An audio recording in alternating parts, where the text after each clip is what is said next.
Ok.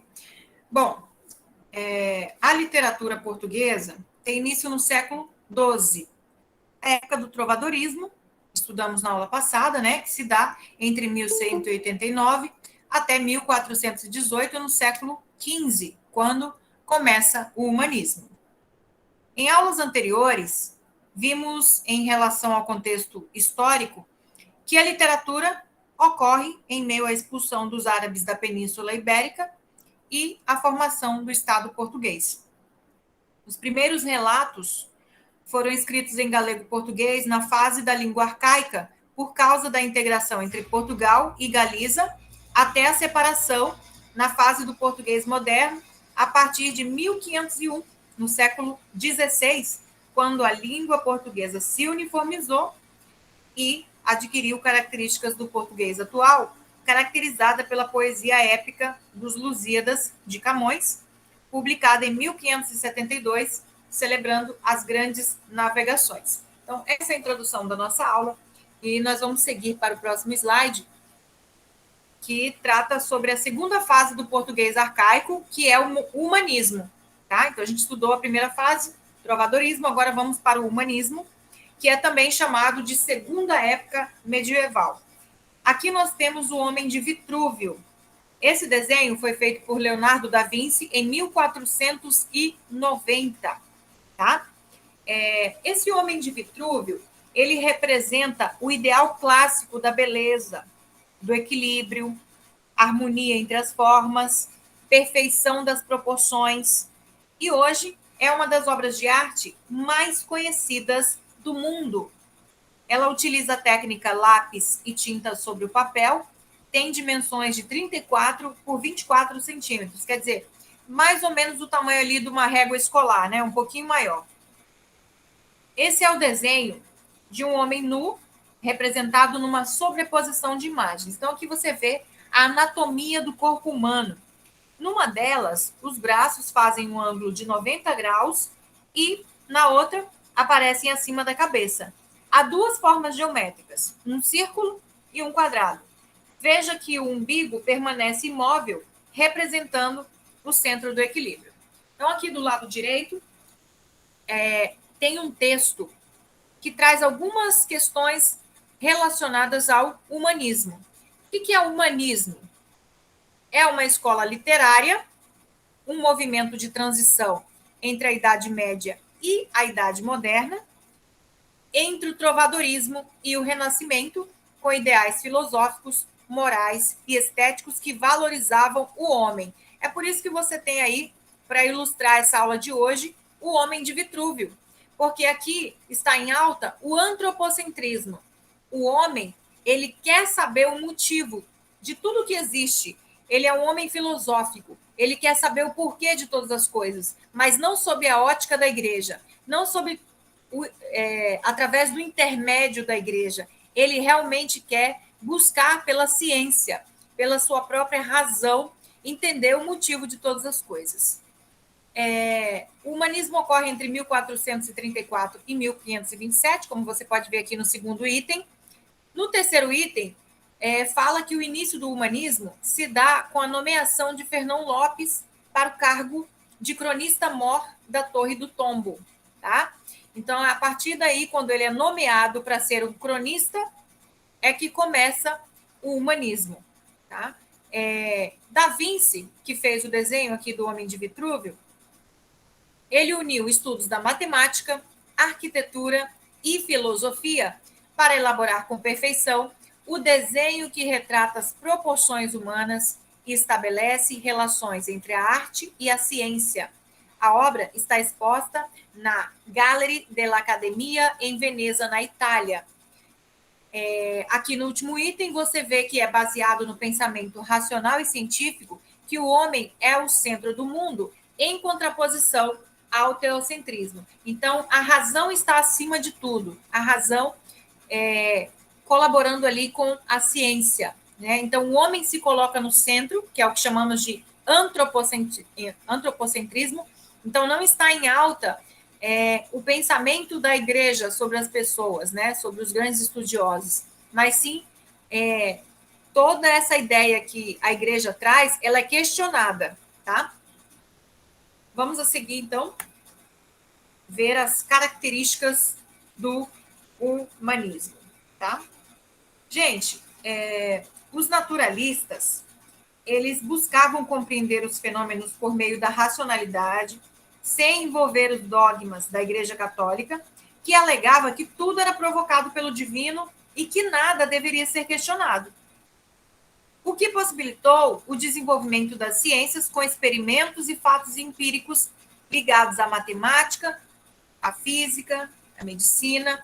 E aqui nesse slide, nós podemos ver quais são algumas dessas características importantes do humanismo. As principais delas, eu destaquei aqui, ó, no subtítulo: antropocentrismo, o homem como centro de tudo, né? O homem com sua razão, o racionalismo, que é a própria razão, e o cientificismo. Através da ciência, o homem vai fazer experimentos, vai procurar argumentar e chegar a conclusões de tudo aquilo que ele duvida. Não é apenas, ele não apenas quer mais receber todo o conhecimento da igreja, aquele conhecimento formatado. Ele quer descobrir se é verdade ou não aquilo que a igreja propõe para ele, tá? Então, aqui, o primeiro item, valorização do corpo e das emoções humanas.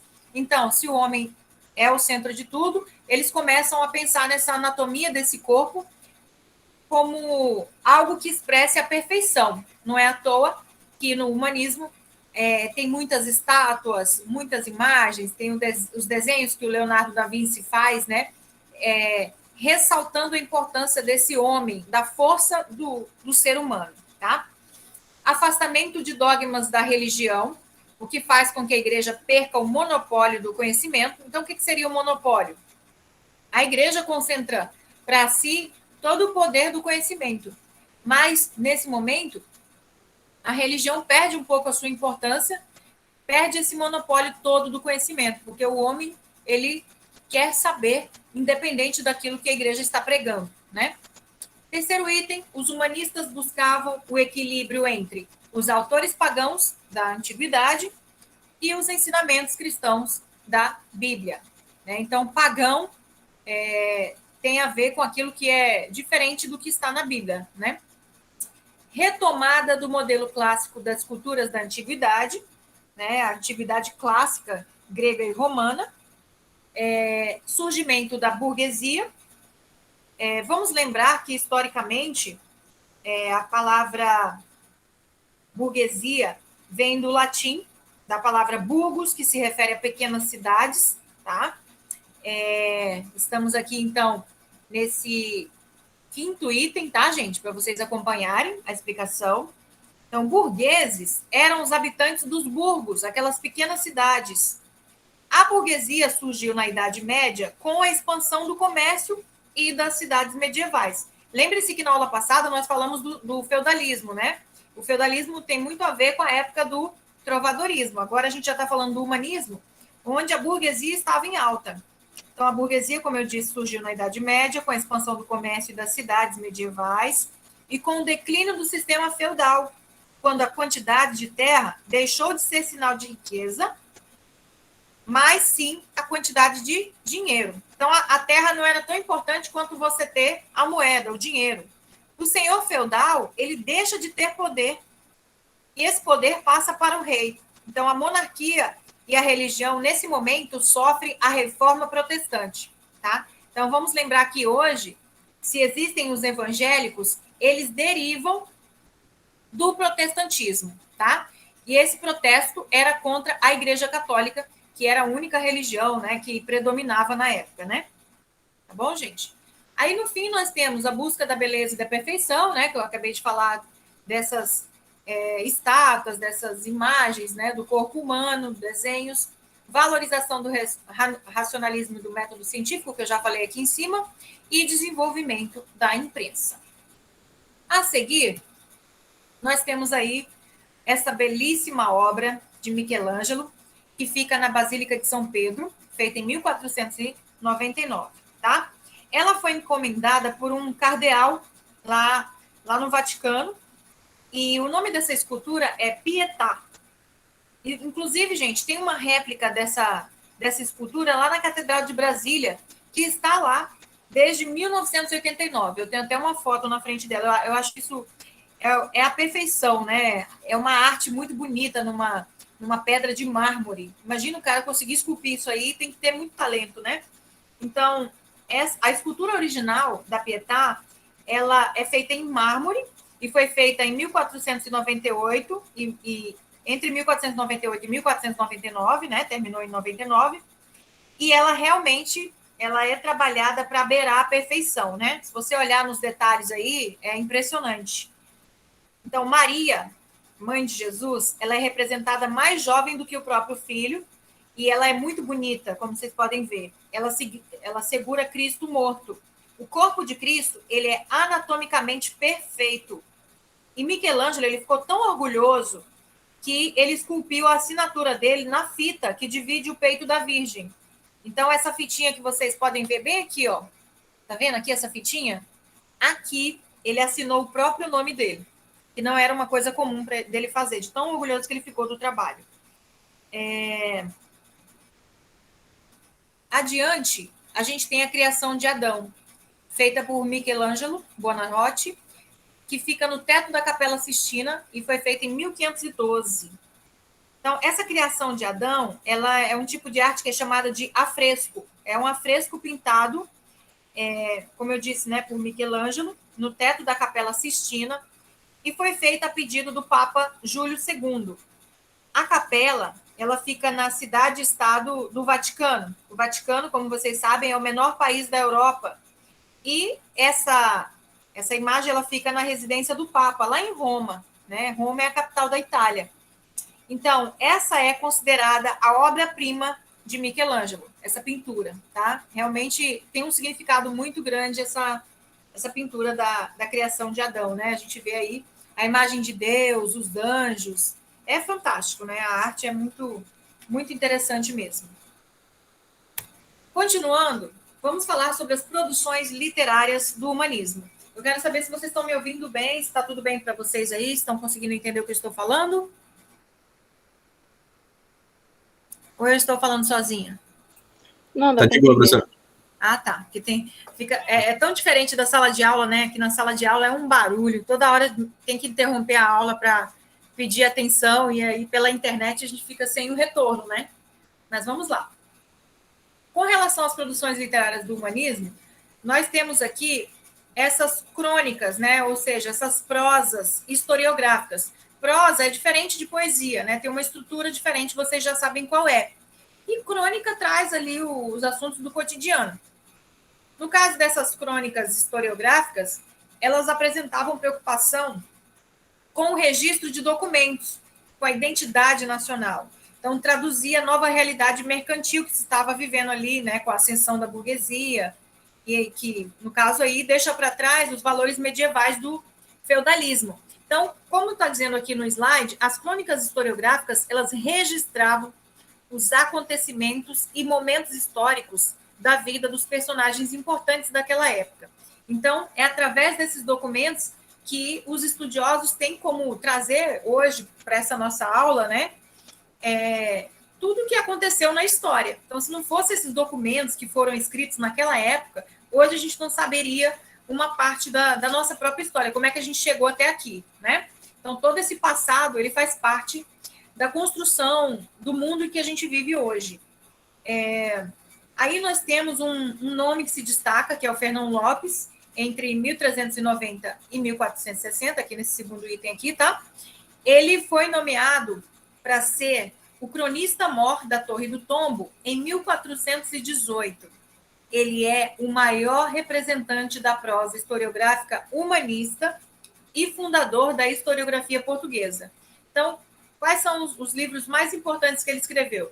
Crônica de El Rei Dom Pedro I, Crônica de El Rei Dom Fernando e Crônica de El Rei Dom João I. Então, ele escreve sobre esses reis, essas crônicas, que, como eu já disse, possibilitam a gente conhecer a história. Tá bom? Próximo slide. Também tem as poesias palacianas. Essas poesias, elas têm o intuito de entreter os membros da corte né? E a principal modificação nessa poesia é a separação entre a música e o texto. Então, a gente viu lá no trovadorismo que as cantigas eram textos de poemas, de poesias feitas para serem cantadas, né? Enquanto que as poesias palacianas mudam um pouco essa realidade, porque aí esses textos passam a não ser escritos só para serem músicas, também para serem lidas como texto normalmente, né? Os principais temas explorados nas poesias palacianas são temas religiosos, satíricos, ou seja, críticos, né? Líricos, que são textos em verso, por exemplo, sobre amor, natureza, e heróicos, porque realmente era uma época ali das grandes navegações, né? Tem o cancioneiro geral, que é retratado aqui nessa segunda parte do nosso slide. Diz assim, ó: poesias palacianas são feitas nos palácios por nobres para a nobreza. Retratavam os costumes da corte.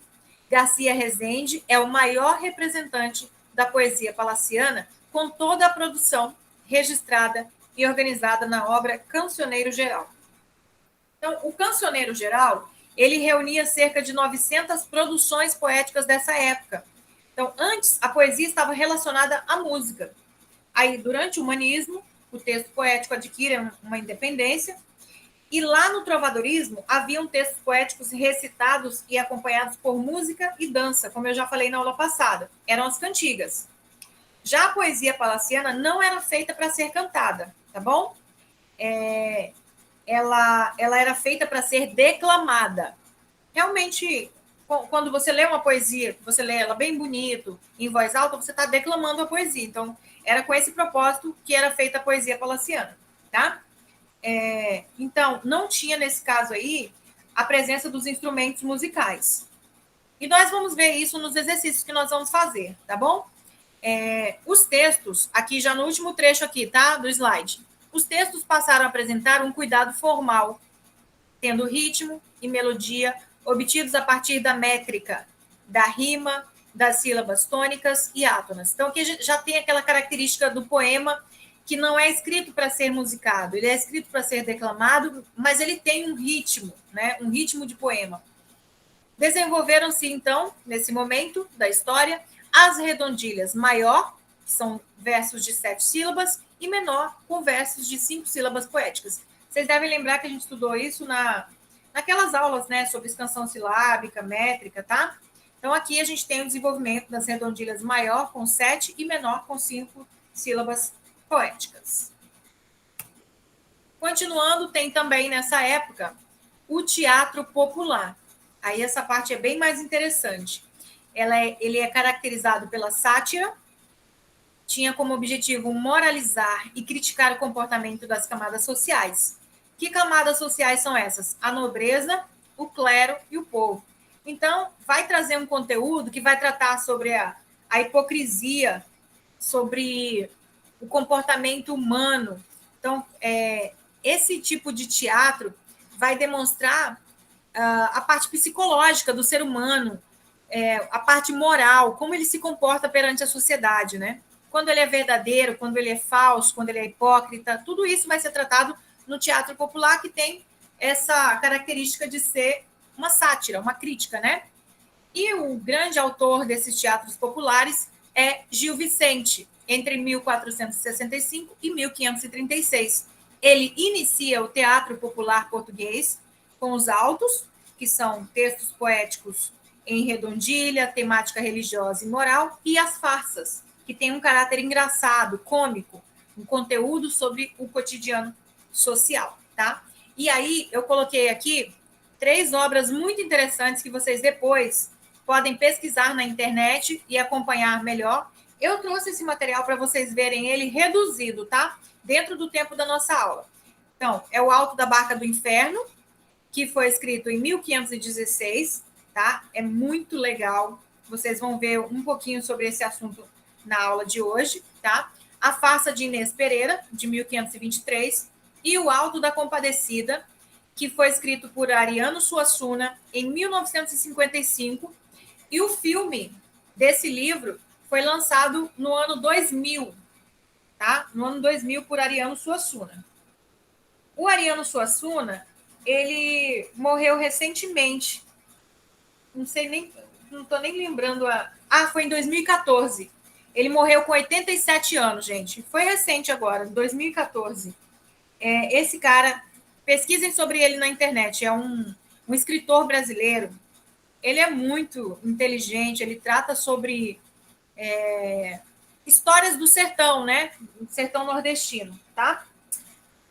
Eu vou exibir para vocês, então, um trechinho do filme Alto da Compadecida, mas antes eu quero dizer para vocês sobre o Gil Vicente. Eu quero falar um pouquinho sobre o Gil Vicente, tá? Que está aqui bem no meio desse slide. Apesar da sua profunda religiosidade, o tipo mais comumente criticado por Gil Vicente é o frade que se entrega a amores proibidos, chegando a enlouquecer de amor. A ganância na venda de indulgências, que vocês devem ter estudado em história, né? Indulgência é pagar pelo pecado para você ir para o céu, tá? Então, quem é pobre tem que ir para o inferno, porque não tem dinheiro para pagar, né? Ao exagerado misticismo, ao mundanismo, à depravação dos costumes. Então, ele não poupou bispos, cardeais, nem mesmo o Papa, tá? Então, Gil Vicente é um desbocado, né? Ele satirizou aqueles que rezavam mecanicamente, né? Aquela pessoa que vai para a igreja ali só para cumprir aquele ritual, né? Invoca Deus, solicita favores pessoais, assiste à missa só por obrigação social, né? Ele criticou a baixa nobreza, que era representada pelo fidalgo decadente, pelo escudeiro, que é uma classe social muito criticada por ele. E esse teatro vicentino, ele satiriza o povo que abandona o campo e vai para a cidade. Ou também aquele que vive na cidade, mas que se deixa corromper pelo lucro fácil, né? Por conseguir dinheiro fácil. Então, ele gosta de falar da hipocrisia da igreja, do comportamento social. Os personagens do teatro vicentino, eles formam uma rica galeria de tipos humanos.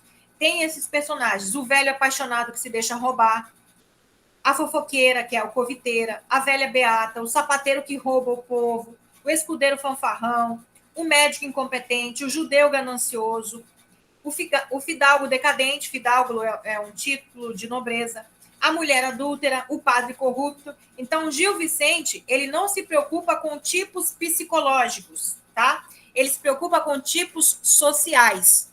Então, esses tipos que existiam nessa época, eles também existem, esses tipos sociais também existem hoje. Se você pensar na política, na igreja, em todos os contextos sociais, a hipocrisia existe, é própria do ser humano, né? Então, ele fazia a crítica nesse sentido naquela época, ok? Então, vamos assistir um pedacinho do filme Alto da Compadecida. Eu vou parar de exibir esse slide aqui, que é o último mesmo, tá? Que eu estava exibindo aqui.